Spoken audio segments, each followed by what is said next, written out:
Good morning, everyone. So in this week's Torah portion, we begin the story of Moses, and how he is a prince in the palace of Pharaoh, having been adopted by Batya, the daughter of Pharaoh, after he was rescued from the Nile. And the Torah says Moses grew up and he went out to see the plight of his brethren. And what does he see on day one? He sees an Egyptian beating a Jew.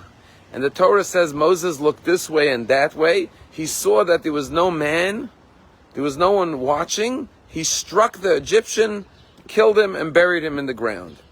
The next day, the Torah says, Moses goes out again. And this time, he sees two Jews fighting. And he says to one Jew, "Why would you hit your fellow Jew?"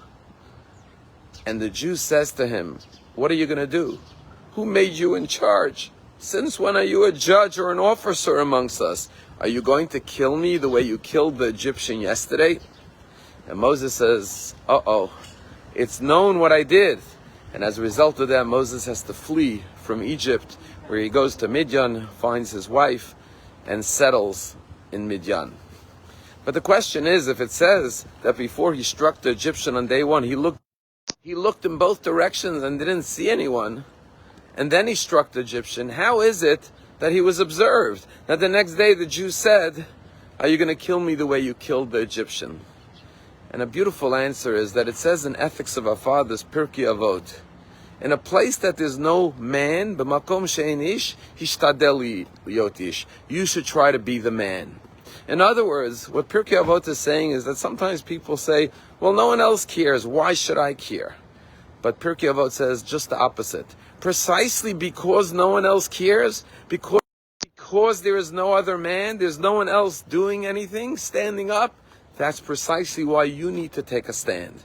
And that's what it means. Moses looked this way and that way to see if anyone else would come to the defense of the Jew, if anyone will stand up to the Egyptian who's beating the Jew. And when he saw that there was no other man, there was no one else to take a stand, he realized he needed to do it. So often in life we see people who are vulnerable, people who are being attacked.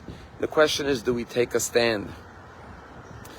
When we see the situation in Israel today, every one of us has to say, if the world is not standing up for the Jewish people, who else will stand up if not us? Emeina nili mili, if we are not for ourselves, who will be for us? But it's not only in life and death situations. Even in day-to-day occurrences, when we see people who are alone, who there's no one else to be there for them, we have to take a stand and be present for those people. It's a beautiful story I once heard about this man who had married off many of his children. He had a large family, and he had a daughter that was getting married, but unfortunately his wife had died recently. And he came to his Hasidic Rabbi to get a blessing before the wedding. And he was saying how unfortunately his wife won't be here on this wedding, unlike all the other children where he walked his children down the aisle with his wife. And this time it's going to be difficult because his wife won't be there. The Rebbe gave him blessings, and the night of the wedding arrived, and they walked his daughter down the aisle. After the wedding ceremony, it was 1 o'clock in the morning, the man goes home, he comes home to his home, and shortly after he gets home, there's a knock on the door.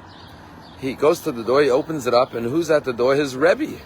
And he says, "Rebbe, welcome, what are you doing here, 1 o'clock? The Rebbe said, "I wanted to come see you." Comes into his house, he sits him down at the table, gives him something to drink, and the Rebbe starts asking him, how was the wedding? Tell me how the bride looked. What were some of the highlights? How was the music? How was the food? Who showed up? Who were the guests? What were some of the beautiful moments?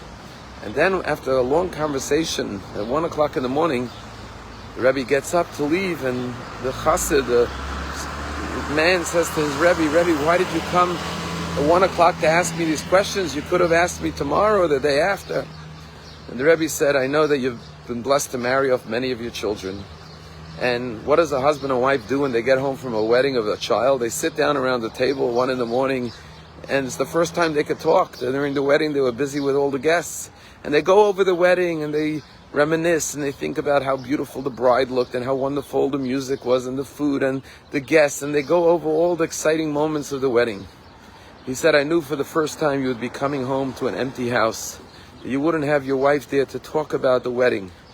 So I came to be there to discuss with you, to talk about all the beautiful moments during the wedding that you just experienced. That's what it means to have empathy, to think about another person, and to say if there's no one else for that person, to be there for that person, then it's incumbent upon me, it behooves me to be that person, to stand for another person, just like Moshe Rabbeinu did in this week's Torah portion. Have a wonderful day.